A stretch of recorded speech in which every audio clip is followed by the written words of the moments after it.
Usapan natin kung paano i-email si Shopee or Shopee Customer Service. So, simulan po natin. First method, sa app po. So, punta tayo ng Shopee app, open.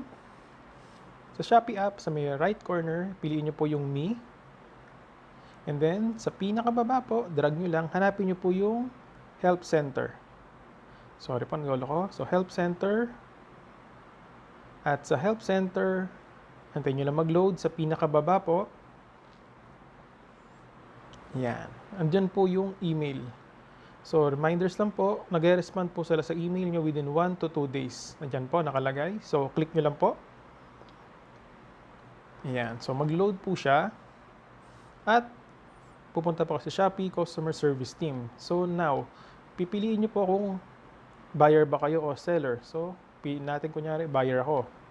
Then, what is your inquiry? Ano daw yung may-inquire nyo? So, pili lang po.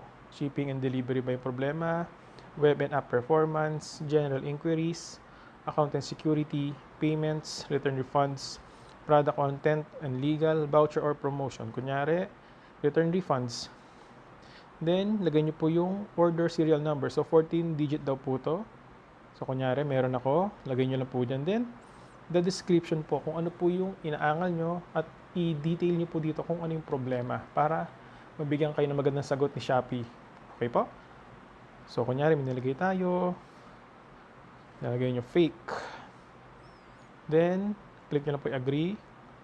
Then, kung meron po kayong ebidensya like pictures po, lagay nyo lang po yung sa upload files.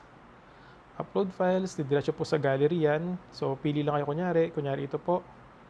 Yung item na gusto kong isole. Piliin nyo po din, click the check mark. So, makita nyo po, lalabas po siya sa baba. Yan po yung file na ina-attach nyo. Then, after nyan, you have to click I'm not a robot. Then, pili kayo ng image. Stairs.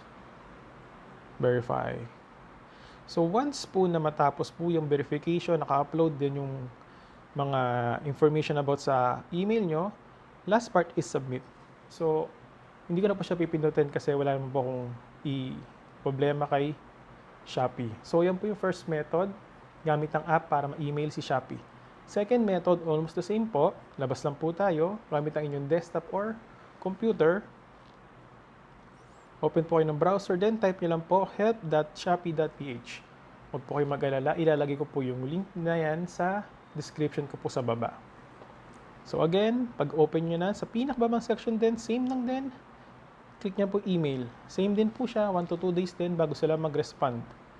Then again, same method po. Yan nga po.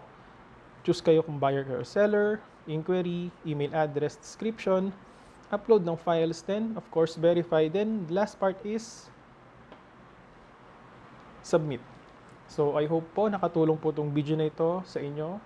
At kung nagustuhan nyo po, huwag nyo pong kalimutang i-like, pakishare na rin sa iba nating kaibigan, at huwag pong kalimutang mag-subscribe sa aking channel at i-hit ang notification button para pag meron po akong mga bagong videos, updated po kayo. So hanggang sa muli, ako nga pala si Daddy Kicks. God bless.